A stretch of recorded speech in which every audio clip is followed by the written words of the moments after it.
Christian यानो अभिवादन। यहाँहरू सामूहिक आउन पाउँदा मलाई अति नै खुसी लागेको छ। लामो समय पश्चात फेरि पनि आज परमेश्वरले तपाईहरुको बीचमा परमेश्वरको जीवित वचनबाट केही कुरा भन्ने मौका र अवसर परमेश्वरले मलाई दिनुभयो।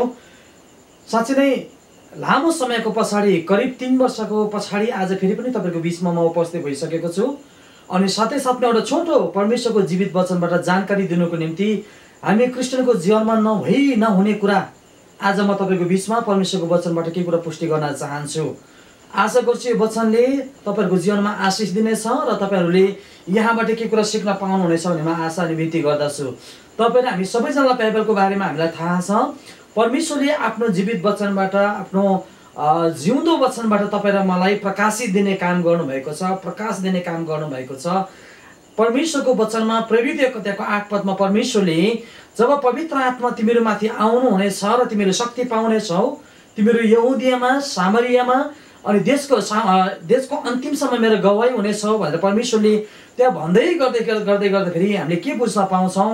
आज यो पृथ्वीमा तपाईँ र मैले हरेक ठाउँमा, हरेक परिस्थितिमा, हरेक अवस्थामा हामीले ख्रीष्टको गवाही दिइरहेको हुन्छ भनेदेखिलाई याद गर्नुपर्ने कुरा के छ भने आज तपाईँ र मेरो बारेमा पनि तपाईँ र मेरो साक्षी दिनुको निम्ति तपाईँ र मेरो गवाही दिने चाहिँ परमेश्वर हुनुपर्छ।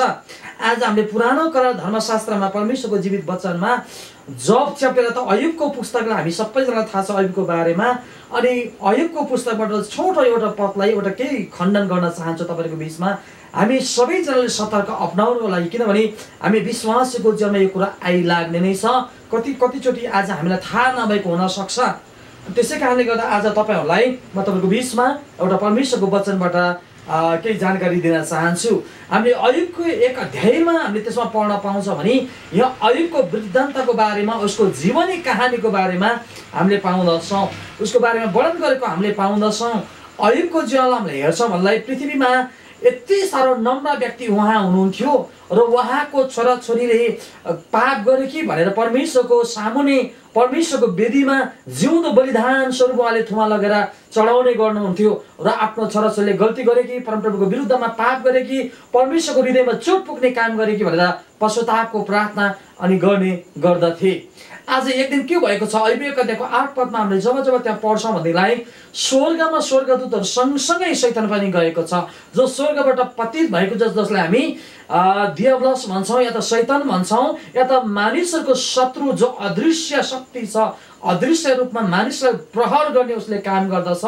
यो घटनामा हामीले के पाउँछ भन्नेलाई यति बेला शैतान स्वर्गमा जानुको मेन उद्देश्य के थियो भने उसले पृथ्वीमा रहँदाखेरि अयुबको जीवनमा विभिन्न तरिकाले उसको कमजोरीहरू खोज्यो, उसले उसको जीवनमा नोक्सानी ल्याउने प्रयास गर्न खोज्यो।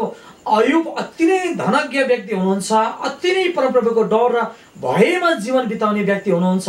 तर शैतानको उद्देश्य के थियो भन्लाई अयुबलाई चाहिँ परमेश्वरबाट टाढा लैजानको लागि र अयुबको मुखबाट चाहिँ परमेश्वरलाई शराब जस्तो शब्द निकाल्ने शैतानको योजना थियो। तर पनि शैतानले धेरै युक्तिहरू गरे तापनि शैतानले आज त्यो मौका पाएको हामीले देख्दैनौँ, बाइबलमा कतै पनि पाउँदैनौँ। त्यसै कारणले गर्दाखेरि आज अयुबको जीवनमा, उसको धन सम्पत्तिमा, उसको छोराछोरीमा, उसको चारैतर्फ शैतानले खुट्टा हाल्न खोज्यो, तर उसले मौका नपाएको कारणले गर्दा प्रिय हामीले बाइबलमा के कुरा पाउँछौँ भनेदेखिलाई अयुबलाई दोषाउनको निम्ति र अयुबको विरुद्धमा परमेश्वरले बोल्नु भएको होस् भनिकन या त अयुबलाई आफ्नो सुरक्षाको घेराबाट बाहिर निकालिदिनुहोस् भनिकन आज शैतानले यो इच्छा र उद्देश्य राखेर स्वर्गदूतको सामने अनि स्वर्गमा अनि प्रकट भएको हामीले पाउँदछौँ।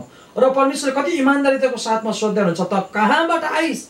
के तैँले पृथ्वीमा मेरो दास अयुबलाई याद गरिस्? हामीले यो खण्डमा 1 अध्यायको 8 पदको हामीले अन्तिम चरणमा के पाउँछौँ भने अयुबको बारेमा परमेश्वरले शैतानको सामुने अनि साथै साथमा हजारौं करोडौं स्वर्गदूतको सामुने र त्यो पतित भएको शैतान र उसको फौजहरूको सामुने परमप्रभु परमेश्वरले अयुबको बारेमा साक्षी र गवाही दिनुहुन्छ। यस प्रकारले गवाही दिनुहुन्छ, पृथ्वीमा अयुब जस्तो सोझो र निर्दोष जीवन बिताउने व्यक्ति अरू कोही पनि छैन। हालेलुया।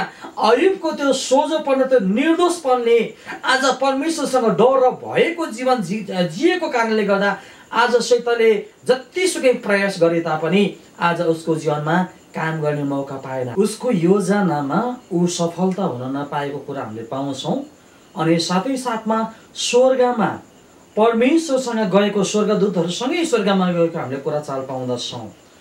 प्रिय मित्र, अहिलेको समयमा पनि तपाईँ र हामी धार्मिक मानिसहरू भएको कारणले गर्दा अनि तपाईँ र मेरो जीवनमा शैतानले विभिन्न प्रकारले हामीलाई उचाप अनि तल चढाउ गर्न चाहिँ शैतानको योजना हो। तपाईँ र मलाई परमेश्वरको वचनबाट टाढा जानुलाई, परमेश्वरको नजिक र परमेश्वरको सम्बन्धबाट टाढा लैजाने शैतानको ठुलो योजना हो। त्यसै कारणले गर्दा आज तपाईँ र मेरो जीवनमा कुन चाहिँ क्षेत्रमा कहाँ कसरी कहिले आज उसले खुट्टा हालौँ र हामीलाई चाहिँ खत्तमै पारौँ भनेर आज पहिलो पत्रुस 5:8 बताएअनुसार शैतान चाहिँ गर्जने सिंह चाहिँ तपाईँ र मेरो अघि पछि हिँडिरहन्छ। त्यसले गर्दा आज पावलले भन्दछन् एफिसी 4:27 भन्दछन् र दियाबलसलाई मौका नदेऊ भनेर त्यो पदमा लेखेको हामीले पाउँदछौँ। धेरैचोटि आज तपाईँ र मेरो कमजोरी आज शैतानले पत्ता लगाउँछ, त्यसै कारण उसले हाम्रो जीवनमा नोक्सानी ल्याउने काम गर्छ।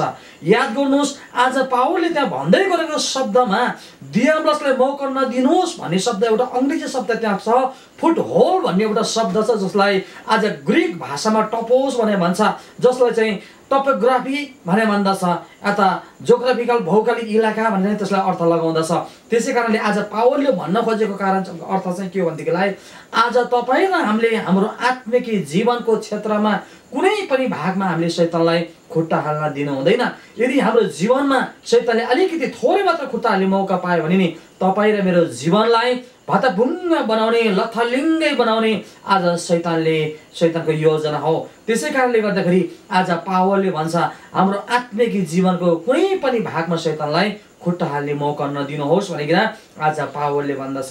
त्यसै कारणले गर्दा आज शैतानले जतिसुकै प्रयास गरे तापनि अयुबको जीवनमा जबसम्म परमेश्वरले उसलाई अनुमति दिनु भएन तबसम्म अयुबको जीवनमा उसले खुट्टा हाल्ने मौका पाएन। याद गर्नु, जसै अयुबको जीवनमा शैतानले खुट्टा हाल्यो नि हामीले पाउँदछौँ बाइबलमा अयुब 1:42 हामीले पाउँदछौँ, त्यो बिचको हामीले कुरा थुप्रै हामीले पाउँदछौँ। यहाँसम्म अयुबको परिवार सबैजनालाई शैतानले के गर्यो? खत्तमै पार्यो। उसको धन सम्पत्ति सोहा बनायो, खत्तमै बनाइदियो। यहाँसम्म अयुबको शरीरमा उसको मासु पनि शैतानले खोसिदियो। यति साह्रो दर्दनाक चिलाउने बिमार है, खटिरा जस्तो बिमारी अयुबको जीवनमा उब्जियो।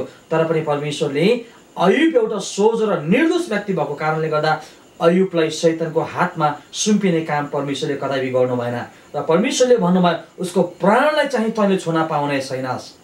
कति मजाको कुरा। हामीले याद गर्नुपर्ने कुरा के छ भने अयुब त्यस्तो अवस्थामा गर्दाखेरि पनि अयुबले परमेश्वरको महिमा र आराधना गर्न छोडेनन्, अयुबलाई सराप्ने काम गरेनन्।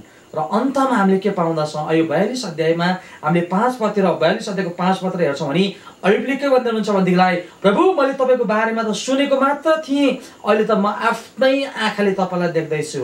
किनभनेदेखिलाई आज अयुबको जीवनमा यति धेरै दर्दनाक कष्टहरू शैतानले ल्यायो, यति धेरै दर्दनाक पीडा उसको शरीरमा ल्यायो, यति धेरै चिलाउने बिमारी। अहिलेको समयमा तपाईँ र मलाई गर्मीको कारणले अलिकति एलर्जिक आयो भने हामीलाई कति साह्रो गाह्रो हुन्छ हामीलाई।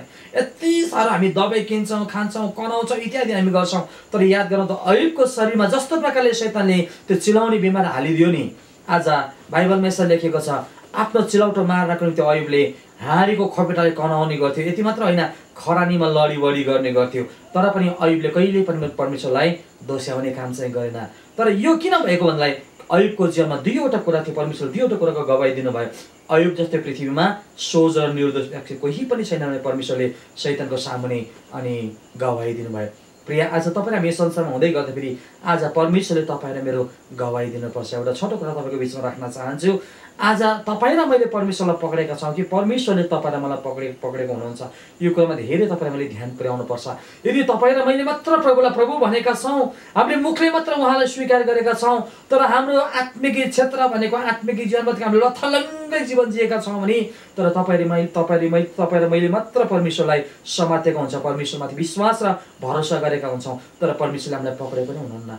प्रिय, म तपाईँलाई के भन्न चाहन्छु भन्लाई, हामीले परमेश्वरलाई पक्रेको भन्दा पनि परमेश्वरको आफ्नो धार्मिकताको दाहिने हातले तपाईँ र मलाई सम्हालेको र समातेको चाहिँ यो हुनु चाहिँ अत्यन्तै जरुरी छ। जब परमेश्वरले तपाईँ र मलाई सम्हाल्ने काम गर्नुहुन्छ, परमेश्वरले तपाईँ र मलाई पक्रिने काम गर्नुहुन्छ नि, जतिसुकै प्रयास गरे तापनि शैतानले तपाईँ र मलाई परमेश्वरको उपस्थितिबाट टाढा लान सक्दैन र परमेश्वरको उपस्थितिबाट शैतानले कहिले पनि हामीलाई टाढा लान सक्दैन। अनि यसै कारणले गर्दाखेरि आज म तपाईँको अगाडि यो घोडो कुरा भन्न चाहन्छु। आज अयुब जस्तो सोझो र निर्दोष जीवन बिताउने अनि व्यक्ति तपाईँलाई बनाउनदेखिलाई आज परमेश्वरले तपाईँ र मलाई हरेक परिस्थितिमा अनि सुरक्षा दिने काम गर्नुहुन्छ। जस्तोसुकै परिस्थितिको बाटो हिँड्न परे तापनि हामीले उदाहरणको लागि अयुबकै जीवनलाई हामीले चर्चा गर्दैछौँ। अयुबको जीवनलाई हेरौँ, बाइबलले भन्छ अयुब 42 अध्यायको अन्तिम 10 पदबाट तल हेर्छौँ भनेलाई अयुबको सुदिन फर्कियो है। बाइबलले भन्छ उसको छोराछोरी पृथ्वीमा उनीहरू जस्तो सुन्दर र उनीहरू जस्तो योग्यको व्यक्ति पृथ्वीमा अरू कोही पनि थिएन। परमेश्वरले यति धेरै उसको पहिलाको धन सम्पत्ति भन्दा 2 गुणा धन सम्पत्ति परमेश्वरले अनि अयुबलाई दिनुभयो। त्यसले गर्दा आज तपाईँ र मेरो सोझ र निर्दोषपनको जीवनले हामीले चाहिँ स्वर्गमा परमेश्वरले राख्नुभएको महिमाको मुकुटलाई चाहिँ आज तपाईँ र मैले एक दिन पक्रिन पाउनेछौँ। हामीले त्यसलाई नै हेरेर हामी अगाडि बढौँ प्रिय। आज त्यही परमेश्वरले हाम्रो लागि राख्नुभएको मुकुट, परमेश्वरले हाम्रो लागि दिँदै गर्नुभएको त्यो गवाईलाई नै हामी समातेर हामी अगाडि बढ्छौँ भने आज अयुबलाई जस्तै परमेश्वर तपाईँ र मलाई पनि सोझ र निर्दोष जीवन बिताउने व्यक्ति भनेर परमेश्वरको किताबमा लेखिनेछ। त्यसै कारणले एउटा छोटो जानकारी तपाईँको जीवनमा तपाईँको बिचमा राख्न चाहन्छु। शैतानले विभिन्न तरिकाले तपाईँ र मलाई पासोमा पार्न खोज्दछ, विभिन्न प्रकारले तपाईँ र मलाई परमेश्वर टाढा लैजान चाहँदछ, तपाईँ र मलाई नोक्सान गर्न शैतानले चाहँदछ। तर याद गर्नुहोस् परमेश्वर तपाईँ र मेरो साथमा हुनुहुन्छ। हालेलुया, जय मसीह। यदि यो भिडियो मन परेमा लाइक, सेयर, सब्सक्राइब गरिदिनु हुन अनि साथै साथमा कमेन्टको माध्यमबाट मलाई उत्साह दिनलाई अनुरोध गर्न चाहन्छु। जय मसीह फेरि पनि।